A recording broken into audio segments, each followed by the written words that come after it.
Good morning students. आज हम start करेंगे क्लास 11 का फर्स्ट चैप्टर सेट्स। देखिए, सबसे पहले सेट्स होता क्या है। सेट क्या होता है? एक वेल डिफाइंड कलेक्शन होती है किसकी? ऑब्जेक्ट्स की या एलिमेंट्स की।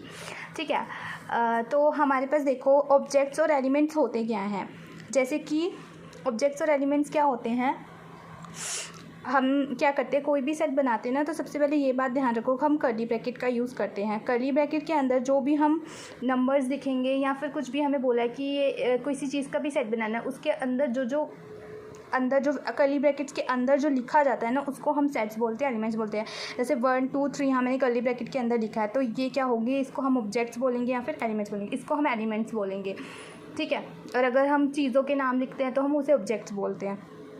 ये होता है ऑब्जेक्ट्स या एलिमेंट्स। तो हमारे पास सबसे पहले क्या सेट क्या होता है, एक वेल डिफाइंड कलेक्शन होती है ऑब्जेक्ट्स या एलिमेंट्स की। ऑब्जेक्ट्स और एलिमेंट्स पता चल गया। अब होता क्या है एक तरीके से सेट, हम कैसे कंसीडर करेंगे कि एक चीज़ जो हमने कर्ली ब्रैकेट के अंदर लिखी है वो सेट्स है या नहीं है। तो हमारे पास इसके लिए एक वर्ड क्या यूज़ हुआ है, देखो वेल डिफाइंड यूज़ हुआ है। अब वेल डिफाइंड का मतलब क्या होता है, देखो वेल डिफाइंड का मतलब होता है कि by well defined we mean that given an object which should be able to say without hesitation whether it belong to the collection और नॉट।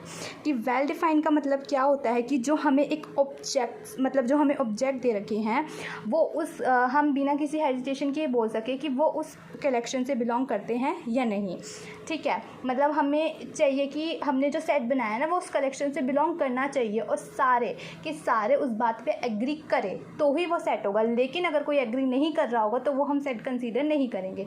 हम एग्जांपल देखते हैं। देखो, the collection of prime numbers less than 18। जो collection है prime numbers की वो क्या हो, लेस देन 18 हो। अब मैं एग्जांपल देती हूँ आपको। मैंने स्टूडेंट ए को बोला कि मुझे ना एक कलेक्शन बना के दो आप, किसकी? प्राइम नंबर्स की, जो लेस देन 18 हो। तो सबसे पहले वो कलेक्शन बनाएगा, तो वो क्या बनाएगा स्टूडेंट ए? 2 3 5 7 11 13 17। ठीक है।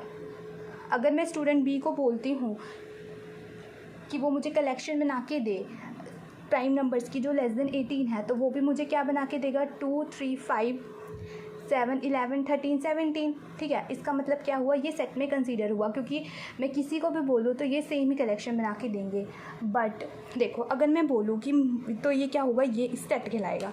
क्या होगा, ये चीज़ सेट कहलाएगी क्योंकि ये हमारी कलेक्शन से बिलोंग कर रही है, तो हम इसे सेट बोल देंगे। लेकिन देखो, अनदर एग्जांपल लेते हैं कि हम किसे सेट नहीं बोलेंगे। अगर मैं ये बोलूँ कि मुझे कलेक्शन बना के दो इंटरेस्टिंग टॉपिक्स इन मैथमेटिक्स। अगर मैं स्टूडेंट ए को बोलती हूँ कि वो इंटरेस्टिंग टॉपिक्स के ऊपर, मैथमेटिक्स के इंटरेस्टिंग टॉपिक के ऊपर कलेक्शन बना के दें, तो हो सकता है कि स्टूडेंट ए को क्या अच्छा लगता है, उसको अलजेब्रा पसंद हो, उसको कैलकुलस पसंद हो, एंड सो ऑन, हो सकता है। लेकिन अगर मैं स्टूडेंट बी को बोलूँ तो क्या पता उसे अलजेब्रा एंड कैलकुलस ना पसंद हो, उसे क्या पसंद हो, उसको ज्योमेट्री पसंद हो, उसको सेट थ्योरी पसंद हो। ऐसा हो सकता है ना, उसकी चॉइस अलग हो सकती है, उसकी चॉइस अलग हो सकती है। तो क्या वो कलेक्शन मतलब कि, तो ये इंटरेस्टिंग टॉपिक की, सबके इंटरेस्टिंग टॉपिक अलग हो सकते हैं। जैसे अगर मैं किसी से स्टूडेंट ए से पूछूं कि मुझे अपने फेवरेट मूवीज़ बताओ, ठीक है, मुझे फेवरेट मूवीज़ की कलेक्शन बना के दो तुम्हारी, तो वो हो सकता है उसकी फेवरेट मूवी दूसरी हो, स्टूडेंट बी की दूसरी हो, स्टूडेंट सी की दूसरी हो। तो मतलब वो कलेक्शन में नहीं आएगा क्योंकि सारे उससे एग्री नहीं हैं। अगर सारे के सारे एग्री हो कि हाँ ये कलेक्शन है, सारे एक ही कलेक्शन बना के दे, तो मतलब वो सेट होगा। तो ये जो चीज़ है, collection of interesting topics in mathematics is not